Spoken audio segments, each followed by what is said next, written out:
Welcome to my YouTube channel. What? Yes, I have started a YouTube channel. And this is my first video ever, which is crazy. I'm super nervous, but very excited. So I am starting a beauty business. Going back to, what I started when I was 18. And yeah, so these next two videos, this video and my next one, are going to be about how I got there. Got here rather. But normally, this channel will be for beauty tutorials, mostly. I'll be doing makeup tutorials, hair tutorials, etc. These two videos are going to explain all of what has happened and what I have planned. So this one's going to be 2 video series.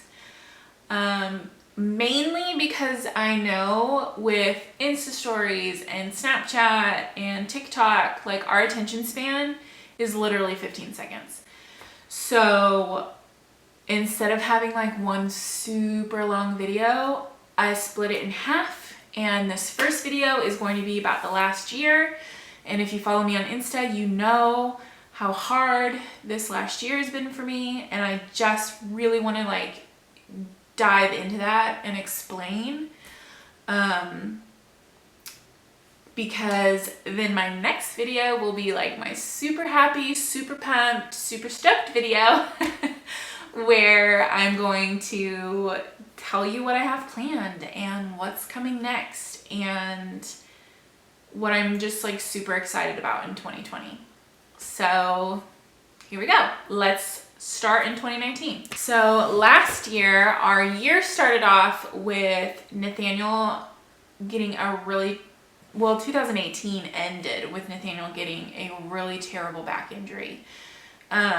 Still have no idea what caused it.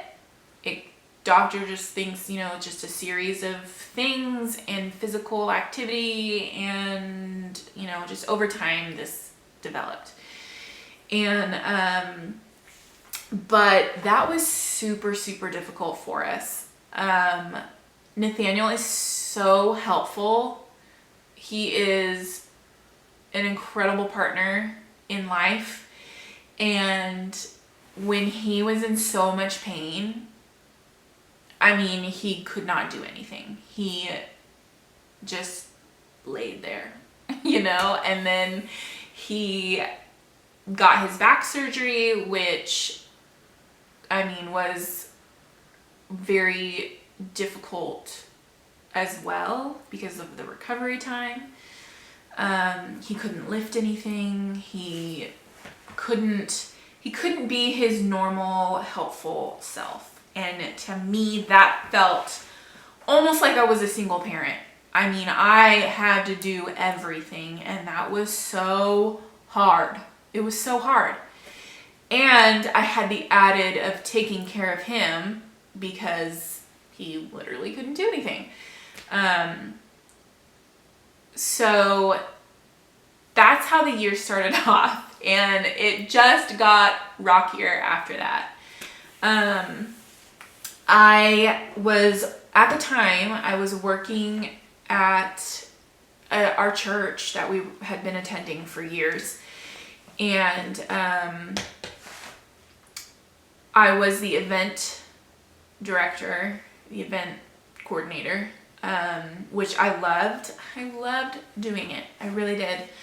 I got to put on the Christmas party and the trunk or treat and, just all of the fun church events. And I really enjoyed it. That's totally my jam. I love party planning and event management and all that stuff. And I'd like to think I was pretty good at it too. That I am pretty good at it. I'm not going to go into detail out of respect for the people that were involved. But just some things transpired. And I was in a very, very dark mental state.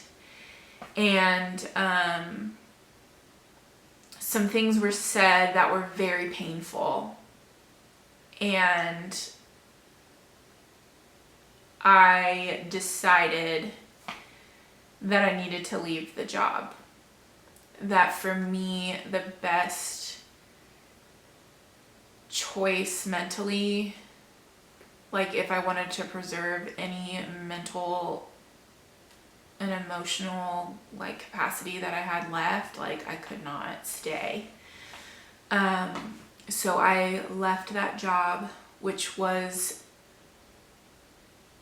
so shocking to me, even though it was something I did, I left. It was so painful. It was so hard. It was like the last thing I wanted to do. I never thought that I would. I mean, like I said, I enjoyed the job, like the event aspect of it. There was a lot of other aspects of it that became my job that weren't my job in the beginning. And I felt like I was losing what I was hired to do.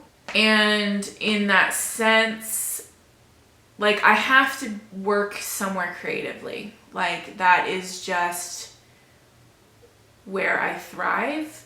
I've come to find out. And so doing like uncreative tasks was so draining for me and was so difficult. And that was part of the reason as well.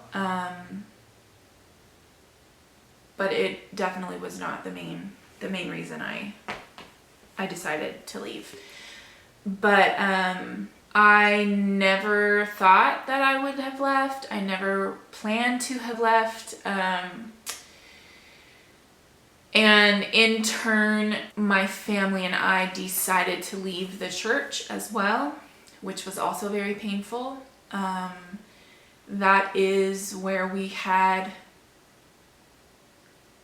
set down roots. It's where we had invested our time, our mental and emotional and physical capacity. Like I put all I had into that church and that body of people.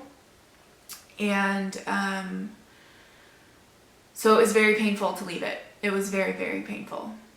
And not something I think we would have ever done, honestly, if certain circumstances hadn't transpired.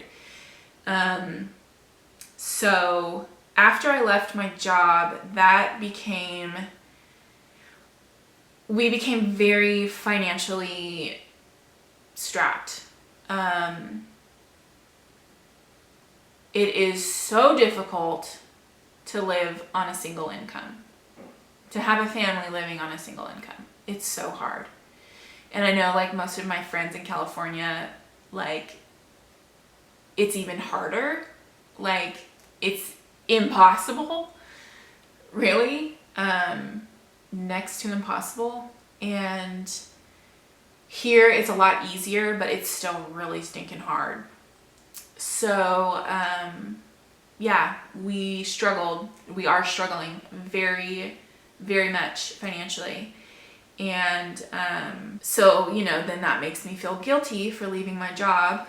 And then as a stay-at-home mom, I think a lot of moms feel that guilt of, not contributing to the family. And it's funny because I look at other moms who are stay-at-home moms and I'm like, oh my gosh, they do so much. Like, just what moms do every day is so much.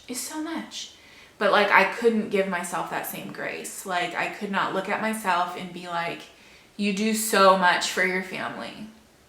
The way that I look at other women. So I was feeling super guilty for leaving my job. And then I decided, so I have a lot of passions. You know, I enjoy a lot of things, and I want to be in all of the things I enjoy, you know, and there's this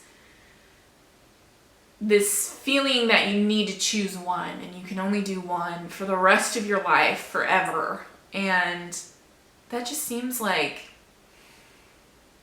so boring. I don't know. So unfulfilling to like only do one thing and that's it. Like, at least for me, like some people, they have one thing and they love it and that's what they do, and I get it. But it's just not me. Like, I love too many things to just do one thing. But one of my passions is history. I love it. American history in particular is a huge passion of mine. And so I decided I was going to go back to school and I was going to study history. And with both my girls starting school full time, I was like, what else am I going to do? You know, what else am I going to just like stroll around Target all day? I don't know, which doesn't sound bad. And if you stroll around Target all day, good for you. But I decided I really wanted to be a historian. Like, I want to like move to Washington, D.C. and work in a museum, and just like, that's what I want to do. But that felt like such a far reach. Like, it was not possible for me. So I was like, well, I think I'll be a history teacher then, like a high school history teacher, or maybe a college history professor. And so that's what I decided to go to school for. And I liked it. I did. I just, I'm not very good at school. But I knew that going in, and so I really tried. I mean, I really did. But our finances were just so suffocating that I had to get a job. Like, I could not go to school and not work, and we were just not in a good place. So I started looking for a job. I ended up getting a job at Uriah's preschool. I was going to be a 2-year-old teacher in her preschool. She went to a school that was like a Georgia funded pre-K program.